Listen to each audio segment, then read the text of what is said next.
ये ध्यान रख लीजिए, पूरे ब्रह्मांड में जो आपके द्वारा उच्चतर शक्ति, हाई पावर कह लीजिए, जो आप अपने अंदर से प्रकट करते हैं, ब्रह्मांड उस आर्डर को आपके द्वारा भेजी गई शक्ति के द्वारा किसी भी आवाज़ को पूरा ब्रह्मांड सुन रहा है। ब्रह्मांड, पूरा यूनिवर्स, उसमें फैली हुई दिव्य शक्तियाँ सब आपके लाभ के लिए हैं।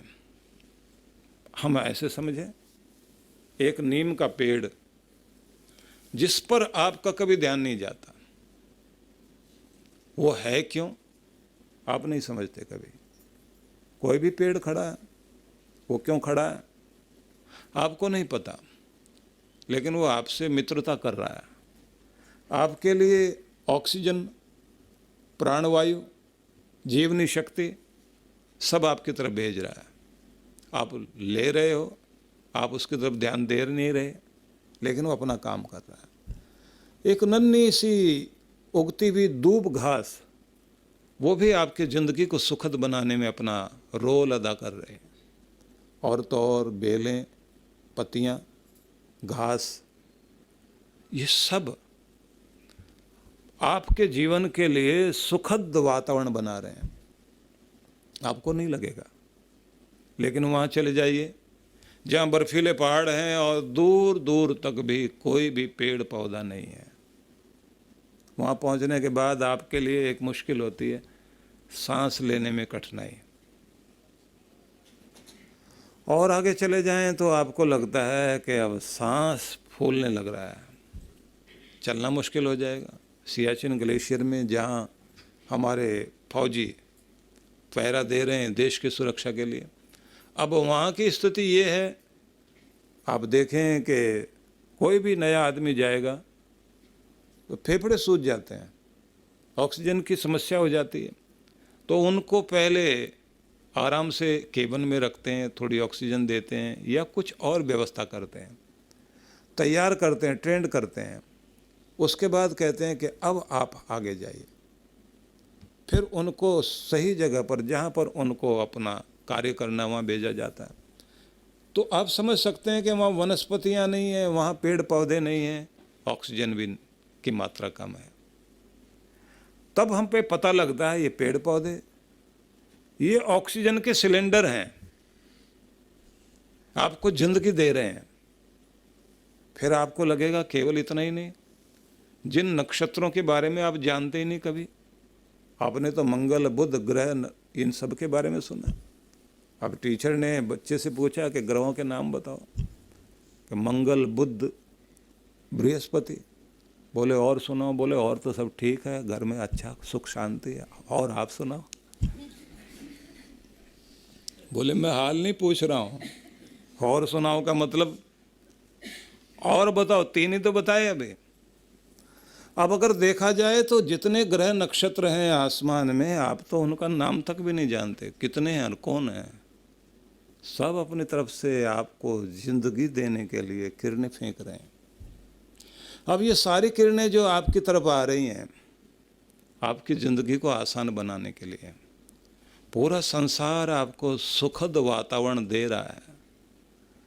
कभी कभी आपको लगता है कि इनके द्वारा कुछ गलत भी आता है, तब जब आपका रिदम बिगड़ जाता, जब आप प्रकृति से तालमेल नहीं बैठा पाते, आपका सोना जागना खराब हो जाता है, आपका बोलना चालना खराब हो जाता है, उठना बैठना गड़बड़ हो जाता है, आपकी बातचीत और आपका आचरण उसमें दोष आता है। जब आप प्रकृति से तालमेल मिलाना भूल जाते हैं, तो फिर वो जो ऊपर से किरणें आ रही हैं, तो उनके साथ आपका तालमेल नहीं मिला, पति पत्नी में तालमेल नहीं मिला हो, भाई भाई में तालमेल ना मिला हो, पड़ोसी पड़ोसी में तालमेल ना मिला हो, ये तालमेल न मिलने के कारण आप देखते हैं कि वहीं झगड़े, वहीं अशांति। जब आप प्रकृति के साथ लय में लय मिलाकर चलते हैं, प्रकृति अपने आप आपका उपचार कर रही होती है। प्रकृति स्वयं में वैद्य है, प्रकृति स्वयं में डॉक्टर है। आप उसके अनुरूप चल के देखते हैं, आप स्वस्थ रहते हैं। इसलिए मैं आपको ये कहना चाहता हूँ, पूरे ब्रह्मांड से सारी शक्तियाँ आपका कल्याण करने के लिए तत्पर हैं। बस आप उसके ताल में ताल मिलाओ, ब्रह्मांड के साथ संपर्क जोड़ो, सब आपका कल्याण करना चाहते हैं। तो जैसे कोई आप महान संदेश देते हैं, तो ये ध्यान रखना, ब्रह्मांड से शक्तियाँ आकर आपका कल्याण करती हैं, आपका भला करती हैं। इसलिए उद्घोषणाएँ करना, मैं ये हो रहा हूँ, मैं इधर जा रहा हूँ, मैं ये कर रहा हूँ, और समस्त देवताओं की कृपाएं मुझे चाहिए। वो देवता कोई अलग से बैठे हुए हैं ऐसा नहीं है, सारी देव शक्तियाँ चारों तरफ है, जो एनर्जी है चारों तरफ, वो सब आपके कल्याण के लिए हैं। इसलिए हमेशा ही अच्छे संदेश आप ऊपर की तरफ भेजने की कोशिश कीजिए, और श्रेष्ठता आपके स्वभाव में आए। आपको बेस्ट देना है अपना। जैसे तैसे कोई भी काम निपटाने की आदत अगर आपकी पड़ गई, तो उसका मतलब ये है आप एक साधारण जिंदगी जीना चाहते हैं, आम आदमी बनना चाहते हैं। और अगर आपको बेस्ट करने की आदत पड़ गई, तो इसका मतलब है आप श्रेष्ठ कर रहे हैं। श्रेष्ठ करने का मतलब श्रेष्ठ होने जा रहे हैं, और श्रेष्ठ होने जाने का मतलब श्रेष्ठ फल पाना चाहते हैं, श्रेष्ठ स्थान पर बैठना चाहते हैं। तो बेस्ट कर रहे हैं आप, और अपना बेस्ट देने का मतलब है आप बेस्ट बनना चाहते हैं। तो इसलिए आपकी सोच भी श्रेष्ठ होनी चाहिए, आपका उठना बैठना भी श्रेष्ठ होना चाहिए। तो सफल व्यक्ति के अंदर एकाग्रता मिलेगी। सफल सोच वो है कि आपको इतना मिले तो ऐसा करें, नहीं, जो कुछ आपके पास है उसी से आप सफल होकर दिखाएं, तब सफल हैं। और सफल सोच वो होती है कि जितनी जानकारी अब तक मैंने प्राप्त कर ली, उसी जानकारी का तो फायदा उठा लूं, बाकी तो लाइब्रेरी बाद में पढ़ लूंगा। जितना जानता हूं उसने से लाभ लूं। हम उतने से भी लाभ लेने को तैयार नहीं हैं।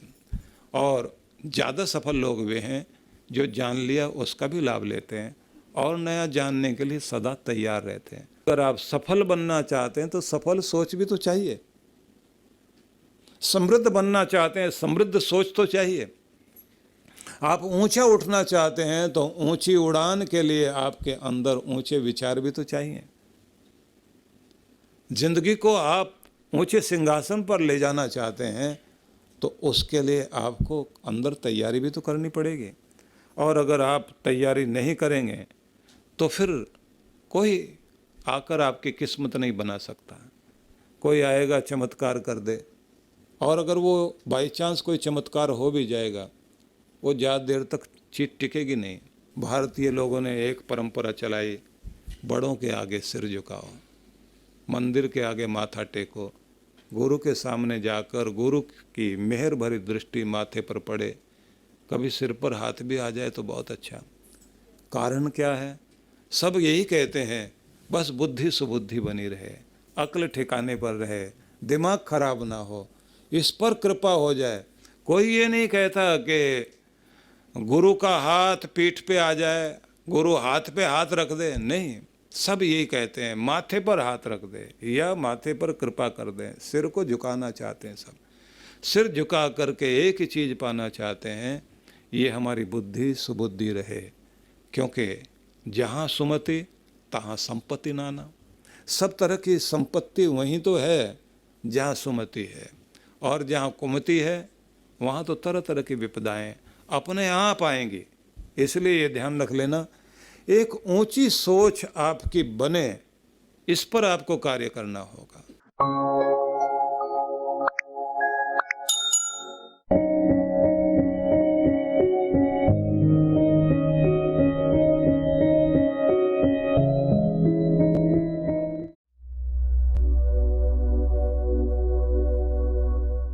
हिमालय के उत्तुंग शिखरों ने मनुष्यों को बहुत कुछ दिया है, और विशेष रूप से देवभूमि हिमाचल, जो फलों के लिए, फूलों के लिए और वहाँ के बहुत प्यारे लोगों के लिए प्रसिद्ध भूमि है। हिमाचल के मनाली वाले व्यास नदी के तट पर आप सबको साधना धाम आश्रम में हम लोग आमंत्रित करते हैं चांद्रायण के लिए।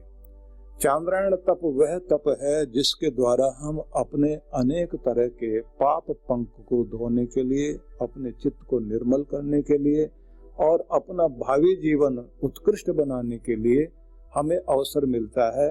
एक तरह से जैसे कायाकल्प होता है, ऐसे ही मानसिक रूप से अपने चित्त को फिर से एक नया बनाने के लिए जो सबसे उत्तम तप कहा गया है उसे चांद्रायण तप कहा गया है।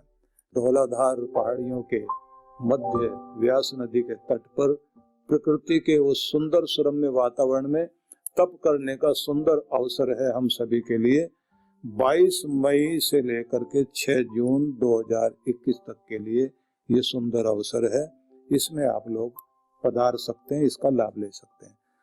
दूसरा मैं आपको ये भी कहना चाहता हूँ, जो 5 दिवस के लिए ही साधना करने के लिए आना चाहते हैं तो इस बार साधना बहुत ही अलग तरह की साधना हो रही है, जिसमें कुंडलिनी जागरण से लेकर के समस्त चक्रों के जागरण की विधि सिखाने के साथ साथ में हम अपने सौभाग्य चक्र को किस तरह से जागृत कर सकते हैं और अपने 10वें द्वार तक अपनी चेतना को कैसे पहुंचा सकते हैं, जिससे जन्म भी सुधरे और मरण भी सुधरे। तो यह चक्र साधना, कुंडलिनी शक्ति की जागरण की साधना और सौभाग्य प्राप्ति के लिए सौभाग्य ध्यान का सुंदर अवसर होगा, जिसके लिए 5-5 दिन के ये कैंप चलेंगे।